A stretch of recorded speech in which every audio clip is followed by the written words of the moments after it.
22 जनवरी को श्री राम मंदिर की प्राण प्रतिष्ठा समारोह था, तो सब संतों की तरह हम भी गए थे।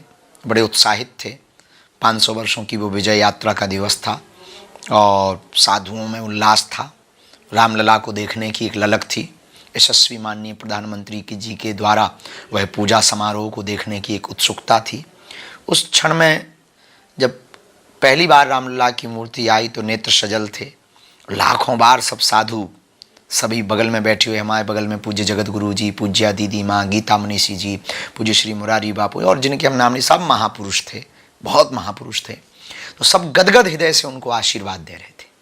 तो जब कार्यक्रम पूर्ण हो जाता है तो यशस्वी माननीय प्रधानमंत्री जी सबको धन्यवाद अभिवादन करने के लिए बैरिकेटिंग से आते हैं। तो हमारे बगल में परम पूज्य श्री परमार्थ निकेतन वाले मुनि जी महाराज जी थे। तो सभी ने उनको साधुवाद दिया, पूज्य दीदी माँ ने खूब साधुवाद दिया। तो उसी वक्त यशस्वी माननीय प्रधानमंत्री जी से पहली राम राम हुई। मुनि जी से उन्होंने वार्ता की कि कहो मुनि जी, क्या हो मुनि जी, कैसे हैं आप? तो महाराज जी से उनसे वार्तालाप हुई। हमारी तो वार्तालाप नहीं थी। तो यूँ ही हमें लगा कि शायद हम अपरिचित हो सकते हैं। तो राम राम हुई। उसके बाद में फिर आगे बढ़ गए वो। पर उस दिन हृदय से ये था कि हमारे राष्ट्र का नायक, इस देश का प्रधानमंत्री प्रभु श्री राम के सामने में जब दंडवत है तो निश्चित रूप से ये देश आध्यात्मिक हो चुका। जिस देश का राजा आध्यात्मिक हो जाता है उस देश की प्रजा भी आध्यात्मिक। फिर द्वितीय भेंट हुई हमारे बड़े ही प्रिय, हमारे जिनको हम भ्रातृत्व रूप में बहुत मानते हैं, अनंत भाई जी के विवाह में। हम ऑस्ट्रेलिया में थे, वहाँ हमारी बिस्ब्रेन में कथा चल रही थी। तो अनंत भाई जी से बात तो होती ही रहती थी। तो शादी थी उनकी, तो हमने उनको बधाई दी। तो उन्होंने कहा कि बधाई में काम नहीं चलेगा, चाहे जो हो वह, आपको दादा कहते वो हमको, दादा आपको आना पड़ेगा। हम कहा हम कथा में हैं और ऑस्ट्रेलिया में हैं और फिर हमें दूसरे दिन फिर कथा भी करनी है। Not possible. बोले सब पॉसिबल है दादा, अगर आप शादी में नहीं आओगे तो हम दूल्हे नहीं बनेंगे, दूल्हा नहीं बनेंगे। तो हमने कहा ठीक है। फिर उन्होंने बातों में बताया कि एक राज की बात बताएं। उनका बताओ। बोले कल माननीय प्रधानमंत्री जी भी आ रहे हैं और आप आओ। तो उन्होंने हवाई जहाज़ भेजा। रात को ही हम वहाँ से उड़े, लगभग 12 घंटे फ्लाइंग किया। सुबह पहुँचे, स्नान ध्यान किया, नित्य नियम करके शाम को समारोह में सम्मिलित होने गए। सामने शंकराचार्य बैठे थे, सभी संतों को अभिवादन करते हुए। अनंत भाई जी पीछे थे, माननीय प्रधानमंत्री जी आगे थे। तब फिर अनंत भाई जी ने परिचय कराया, ये धीरेन्द्र शास्त्री जी हैं। हाँ। तो उन्होंने तुरंत अभिवादन स्वीकार किया हमारा, और वो सौम्यता, वो सहजता, संतों के प्रति वो उनका समर्पण, सबके प्रति वो सम्यक दृष्टि हमने उनकी देखी। तो उस वक्त हमारी ये द्वितीय मुलाकात थी, बहुत क्षणिक थी, पर ये मुलाकात यादगार मुलाकात थी हमारे लिए। तृतीय मुलाकात आपकी दिल्ली में हुई? फिर हाँ, तीसरी मुलाकात हमारी फिर दिल्ली में हुई। हमको एक आमंत्रण मिलता है, हमारे बड़े ही प्रिय, और हम उनको बहुत प्रेम करते हैं और उनका भी धाम के प्रति और हमारे प्रति बहुत लगाव है। और वर्तमान में वो मेंबर ऑफ पार्लियामेंट हैं, सांसद हैं।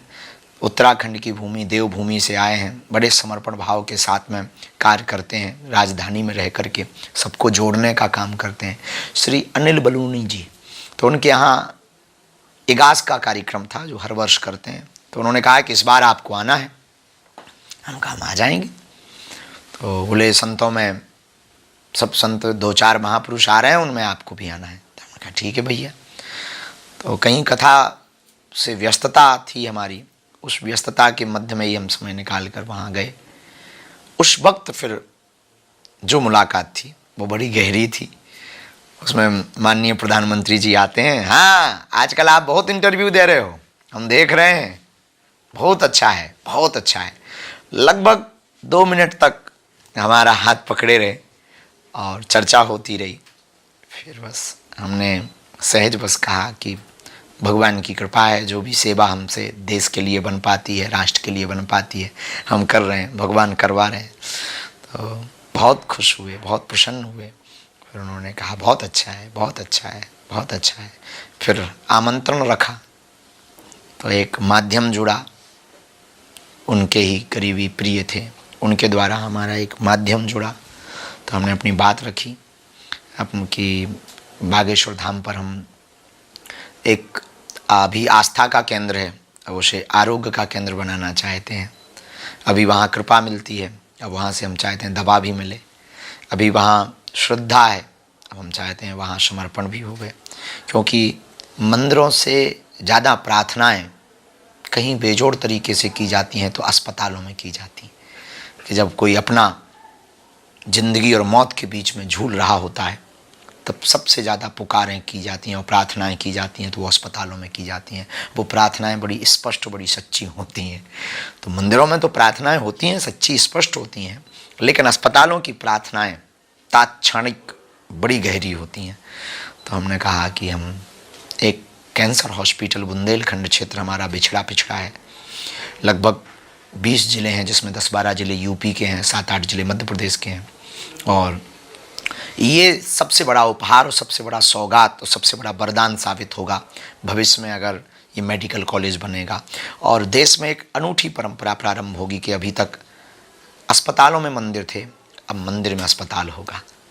राम मंदिर का तब गहमागहमी भी थी, तो बहुत से नास्तिक प्रवृत्ति और सेकुलरिज्म विचारधारा के लोग कमेंट्स कर रहे थे कि मंदिरों से क्या फ़ायदा, अस्पताल बना देने चाहिए। बल्कि हमने उनको जवाब दिया कि देश में सबकी अपनी अपनी निजी आस्था होती है। जवाब देने को हम यूँ भी कह सकते हैं कि मस्जिदों से क्या फ़ायदा या चर्चों से क्या फ़ायदा। तो इसका मतलब ये थोड़ी है कि नहीं बनाई जानी चाहिए, सबकी आस्था है, आस्था का एक केंद्र होना चाहिए। जब इस देश में हज़ार करोड़ की चर्च बन सकती हैं तो मंदिर क्यों नहीं बन सकते हैं। तो जवाब तो दिया, पर हमें लगा कि ये जवाब बहुत ज़्यादा सटीक नहीं था, कुछ करके दिखाना चाहिए। तो प्रण तो पूर्ववत था कैंसर हॉस्पिटल का, फिर बाद में उसको medical science institute of research centre के लिए संकल्प लिया। जो मध्यस्थता थी हमारी बड़ी ही प्रिय भ्राता जी, उन्होंने उस मध्यस्थता की भूमिका को बड़े सुदृढ़ पूर्वक निभाया। उसी बीच में खजुराहो में माननीय यशस्वी प्रधानमंत्री जी का आना हुआ कैन बेतवा लिंक परियोजना के उस समारोह में। हमारी यात्रा दिल्ली की थी, तो हमने बात रखी कि हम तो यात्रा में हैं, तो आमंत्रण के लिए हमको सूचना मिली कि आप आमंत्रण दे सकते हैं। हृदय में बहुत प्रसन्नता थी, हमने अपनी बात रखी। बस सहज में हमारे पास जवाब आया कि ठीक है, देखते हैं, बनाते हैं। ठीक 4-5 दिन बाद हमें प्रत्युत्तर मिला कि 24 तारीख ठीक रहेगी। हम कहा हम तो 24 क्या 20 का हम बनाए थे। हम कहा जब आप आओ तब हम व्यवस्था करें।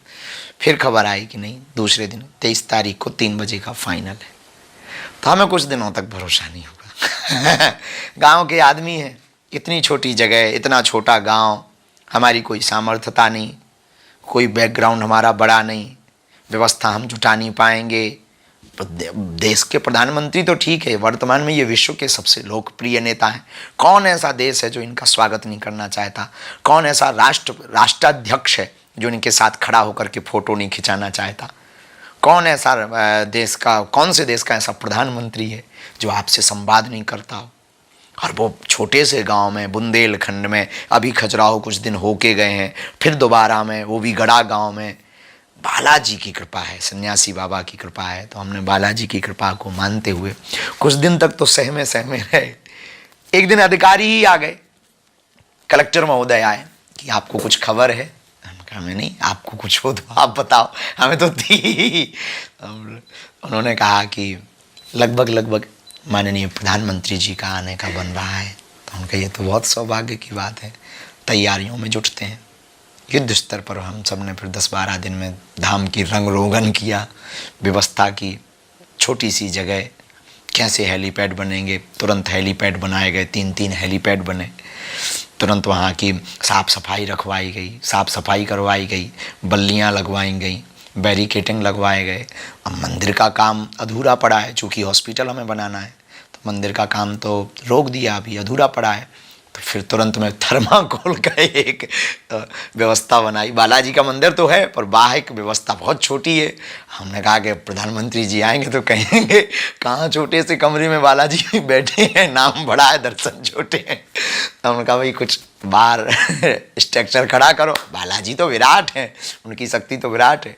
तो वो फिर खड़ा किया, व्यवस्था की, कुछ पर्दे वर्दे लगाए, कुछ कलर वलर किया ताकि ईंटें न दिखाई देवें।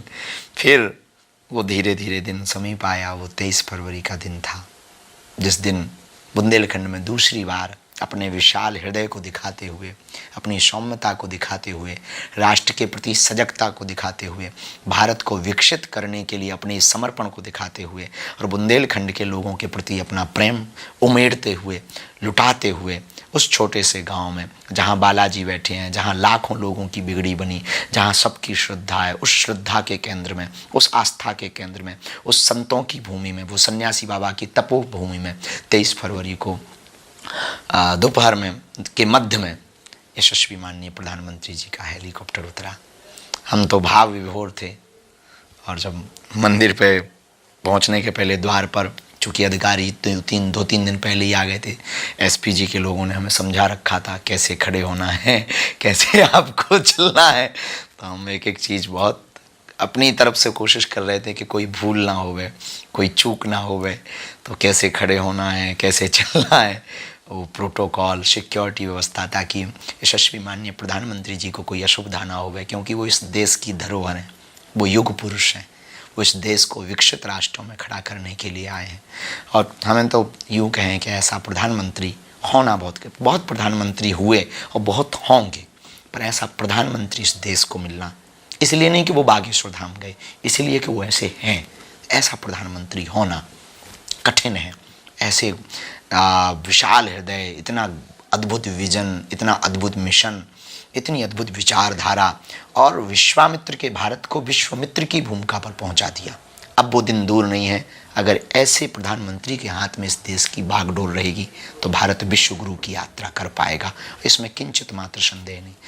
उनका आना हुआ, हमने माला डाली और पटकी डालकर स्वागत किया, तो उन्होंने मुस्कुराते हुए कहो खूब परेशान भाई। तो हमने कहा नहीं, सब बहुत अच्छे से हो गया। फिर वो एक ये हो गया प्रधानमंत्री, ठीक है, लेकिन प्रधानमंत्री के अंदर जो स्पिरिचुअल व्यक्ति छुपाना, उस समर्पण ने हमारे हृदय को छू लिया, अब वो अद्भुत था। मंदिर जाते हैं, मंदिर में दर्शन करते हैं, एक एक चीज बारीकी से, अब एक एक चीज का ऐसे तरीके से कि जैसे एक साधारण भक्त बालाजी के दरबार में दर्शन करने आते हैं, उसी दृष्टि, कोई असहजता नहीं, एकदम सहज, एकदम सौम्य, एकदम वो श्रद्धा के भाव से उनका पहुंचना, और वो दर्शन करना, आरती करना, बालाजी को नारियल भेंट चढ़ाना, बालाजी के बारे में सुनना, कब प्रकट हुए। तो हमने बताया 322 साल पहले हमारे सन्यासी बाबा ने 1.25 करोड़ हनुमान चालीसा का पाठ किया, और मंगल शनिवार को लोग यहाँ आते हैं, अर्जी लगाते हैं, बालाजी मनोकामना पूर्ण करते हैं। उन्होंने परिक्रमा किया, परिक्रमा में सन्यासी बाबा की समाधि को देखा, फिर वहाँ पूछा, तो हमने बताया ये हमारे सन्यासी बाबा यहाँ 3 पीढ़ियों से समाधि है, और प्रसन्न भये और बड़ी आस्था के साथ प्रणाम किया, हाथ जोड़ करके सन्यासी बाबा को प्रणाम, और वो अंतर्मन की भावना कि देश का भला हो, इस देश का उत्थान हो, हमारे देश के पूरे नागरिक स्वस्थ रहें, हमारा देश सुरक्षित रहे, और हमारा देश झुके ना, रुके ना, ये देश हर हाल में पूरी दुनिया में विश्व गुरु की भूमिका निभाए। हाँ, फिर यहाँ से आगे का ये हुआ, अब दर्शन हो गए यशस्वी माननीय प्रधान, फिर वो अब कथा स्थल की तरफ। 2 दिन पहले हमारी जो मध्यस्थता में माननीय प्रधानमंत्री की यहाँ सेवा देख रहे हैं, उनसे वार्ता हुई, माता जी के बारे में चर्चा हुई, तो माता जी स्वस्थ हैं, उनका स्वस्थ है, चल फिर पाती हैं, हाँ। तो हमने बात रखी, तो वहाँ से संदेश आया कि माता जी को ग्रीन रूम में बुलवा लीजिए। तो हमने कहा ये तो और बड़ी बात है। तो अब देखना, माता जी बैठी थी वहीं ग्रीन रूम के बगल वाले रूम में, प्रधानमंत्री जी गए रूम में बैठे, फिर माँ को हमने बुलवाया, एसपी जी के अधिकारियों ने संकेत किया कि अब बुला सकते हैं, तो हम माँ को इशारा किया, माँ आई, साथ में हम दोनों गए। सबसे बड़ी बात जो एक प्रधानमंत्री के अंदर वो बेटा छिपा, वो भक्त तो छिपा, वो बेटा छिपा, वो हमने देखा। चश्मा उतारते हैं पहले, और तुरंत कैसी हो माँ, 1 मिनट, कैसी हो माँ, और तुरंत एसपी अपने अधिकारियों को इशारा करके वो जो शॉल लाए हैं वो लाइए। मतलब फ्लाइट से दिल्ली से चलने के पूर्व में पूर्ण मनोयोग के साथ कि माताजी मिलेगी तो माताजी को हम शॉल देंगे, और वो शॉल दिल्ली से लेकर के आते। इतनी, ऐसा भी नहीं कि अब अधिकारी तो हमारे वहीं थे, तो हमें तो पता चल ही जाता कि यहीं से लेकिन ये जो बेटा छिपा ना अंदर, ये हमारे हृदय को छू गया। उनका वो माता जी को सॉल देना और फिर माता जी से वार्ता करना, फिर माता जी को कहना आप इनकी बहुत चिंता करती हो, अब आज से चिंता मत करो, आज से मैं बड़ा भाई बैठा हूँ और तुम्हारी भी हम अर्जी लगा रहे, तुम्हारी भी हम पर्ची निकाल रहे। हाँ, तुम्हारे मन में चल रहा है कि इनकी शादी हो जाए हम भी बहुत हंसे और वो इसने जो झलका देखा, एकदम बार बार हम तो भावुक हो रहे थे, वो उस पल को देखकर बहुत भावुक हो रहे थे। फिर उन्होंने कहा ख्याल रखना अपना। और एक अनूठी बात ये हुई कि 1 घंटे का कार्यक्रम हमको बताया गया था, पर पूरे 1 घंटा 45 मिनट प्लस यशस्वी माननीय प्रधानमंत्री जी रहे। इतने व्यस्त, पूरे देश का भार है, अभी तो पूरी दुनिया इनकी तरफ आशा की निगाह से देख रही है, फिर भी माननीय प्रधानमंत्री जी का ये जो बुंदेलखंड के लाखों करोड़ों लोगों के प्रति, राष्ट्र के प्रति तो समर्पण हर कोने में है ही है उनका, पर बुंदेलखंड के प्रति जो अपार प्यार, उस दिन 25 मिनट प्लस उन्होंने उद्बोधन किया माननीय प्रधानमंत्री जी ने। फिर बस मंच पे गए, फिर वापसी विदाई जब हुई तो मॉडल देखा वो कैंसर हॉस्पिटल का। अच्छा ऐसा बनना है और जहाँ ज़रूरत लगे तो देखना, और क्या करना चाहते हैं। हमने कहा कि आपका जो विज़न है आई हॉस्पिटल को लेकर के, हम उसको भी यहाँ चाहते हैं कि एक व्यापक रूप से बढ़ा। हाँ बहुत अच्छा, बहुत अच्छा, और अपना ख्याल रखना। अच्छा अब हम चलते हैं। अपनी माँ से उनकी माता का भी विषय बता। हाँ, फिर जब माता जी से वो मिल रहे थे ग्रीन रूम में और हम बगल में बैठे थे, माँ ऐसे हमारे बगल में साहब बैठे थे, तो हम जब देख रहे थे तो वो उनकी वो जो भावुकता, जो स्नेह, वो माँ के प्रति, भारत माँ के प्रति, तो भारत माँ के वो सच्चे सपूत हैं, पर एक बेटा जो छुपा ना वो हमको छू गया। तो हमने बैठे बैठे विचार किया कि हम प्रधानमंत्री जी को दे क्या पाएंगे, कुछ नहीं दे सकते हैं। अब देश के प्रधानमंत्री को आप दे भी क्या पाओगे। तब हमारे मन में विचार आया कि उसी वक्त बैठे बैठे कि जिस माँ ने ये हीरा जाया है, जिस माँ ने ऐसे बेटे को जन्म दिया जो युग पुरुष है, जिस माँ ने ऐसे बेटे को जन्म दिया जो देश की भारत माता की आन बान और शान को बढ़ा रहा, जिस माँ ने ऐसे लाल को जाया कि जो मानव तन में महात्मा का चोला है, जिस माँ ने ऐसे लाल को जाया जो देश को समर्पित भी है तो देश के लिए कट्टर भी है, जिस माँ ने ऐसा लाल जाया जो देश को बढ़ा भी रहा है, देश के मान को भी बढ़ा रहा, देश की शान को भी बढ़ा रहा, तिरंगे के स्वाभिमान को भी बढ़ा रहा, जिस माँ ने ऐसा बेटा जाया जो विरोधी देशों के ऊपर बढ़ चढ़ कर बोलता। कल तक भारत आँख मिला नहीं पाता था, आज का भारत आँख से आँख मिलाकर बात करता। और जिस माँ ने ऐसा बेटा जाया कि दुनिया की सबसे बड़ी शक्ति के रूप में जिस देश को जाना जाता, अमेरिका को, वहाँ का प्रेसिडेंट भी कुर्सी खिसका करके बैठवाता और कहता the great of prime minister India, PM Modi. ऐसे माँ के लाल के लिए हम क्या दे सकते हैं, पर मन में आया उस माँ के लिए कुछ हॉस्पिटल में करना चाहिए। तो जो बागेश्वर धाम पर कैंसर हॉस्पिटल बनने जा रहा, तो हमने प्रण लिया है कि उसमें एक वार्ड यशस्वी माननीय प्रधानमंत्री जी की माता गोलोकवासी हीराबेन के नाम पर बनाया जाए।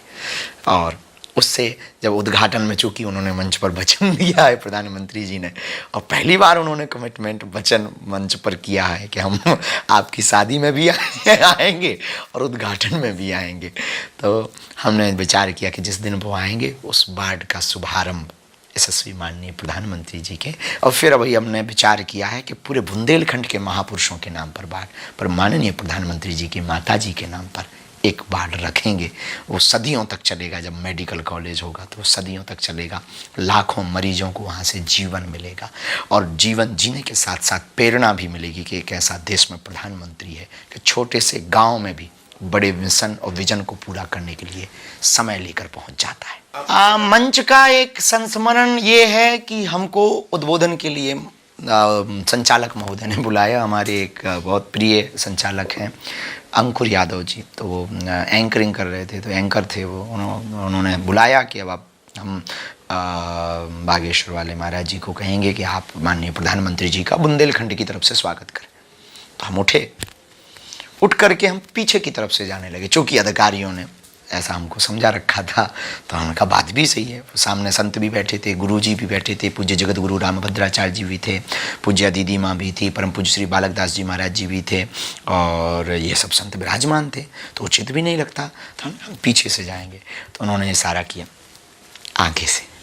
तो ये जो छोटी छोटी बारीकी हैं, ये बारीकी जो अद्भुत हैं। फिर उनका वो उद्बोधन के मध्य में एक अपनत्व झलकाना, वो नाता जोड़ना, उस नाते ने हमारे हृदय को और गहरा प्रभाव किया।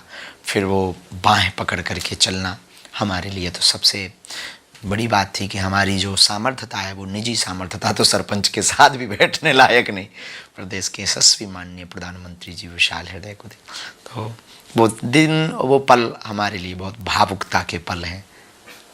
स्पिरिचुअलिटी, आध्यात्मिक ज्ञान, मतलब हमने कहा ना, ऐसा देश का नायक भी हुआ नहीं, देश का प्रधानमंत्री ऐसा हुआ नहीं। एक एक चीज़ का बारीकी से पता है। 35 उंगलियाँ, वो एक पंडित पूजा हमारे जो आचार्य जी थे तो वो पूजा करवा रहे थे, पूजा करवाते हुए ये 35 धारण करवाते हैं। तो धारण करवा करके जब पूजा हो गई तो पंडित जी नहीं मांग पाए, पर उन्होंने उतार करके वापस दी, ये आपकी संपत्ति है। अब वो टीवी पे तो शायद नहीं आया, ये आपकी संपत्ति है, ये पकड़ो जी। तो ये जो छोटी छोटी अध्यात्म के प्रति समर्पण बहुत विराट ज्ञान है, बहुत अद्भुत है। अध्यात्म के प्रति बहुत उनका समर्पण है। वो प्रारंभ काल से ही वो संतों के हैं, संतों के बीच के हैं, महंतों के बीच के हैं। संतों का उन पर बहुत आशीष है, इस देश की प्रत्येक व्यक्ति का आशीष है, जो राष्ट्र से प्यार करता उनका उन पर आशीष है। संतों के प्रति जो उनका सम्मान है अद्भुत है। पूज्य गुरु जी से मिलना, उनका सम्मान रखना, संतों के प्रति अपना समर्पण, उनको प्रणाम करना, फर्स्ट प्राथमिकता संतों को देना, ये तो ऐसा प्रधानमंत्री देश में अभी तक हुआ नहीं। तो बागेश्वर धाम मंदिर में पीएम मोदी कर रहे हैं पूजा अर्चना। उनके साथ में बागेश्वर धाम महाराज भी मौजूद हैं। तो बागेश्वर धाम मंदिर की अपनी प्रतिष्ठा है, एक आस्था बहुत करोड़ों भक्तों की है, और प्रधानमंत्री बालाजी हनुमान जी के दर्शन करने के लिए बागेश्वर धाम मंदिर में पहुंचे हैं। बागेश्वर बालाधाम मंदिर का महात्म्य है, और बागेश्वर महाराज ने इसको जिस तरह से प्रसारित किया है, उनके जो शोज़ हैं उसके ज़रिए जिस तरह से जो तमाम लोगों में लोकप्रियता बढ़ी है इस मंदिर की। शांतिरंतरिक्षगूढ़ान्ते पृथ्वी शांतिरापः शांतिरोकदयः शांतिः वनस्पतयः शांतिर्विश्वे देवाः ताते जयतु जेत्वानि। धूपम दीपम दर्शयामि भक्त्या दीपम प्रयच्छामि देवायो परमात्मने त्राहि मां निर्यात घोरा दीप ज्योतिर्नभोस्तुते। धूपम दीपम दर्शयामि हस्त प्रक्षालनम्।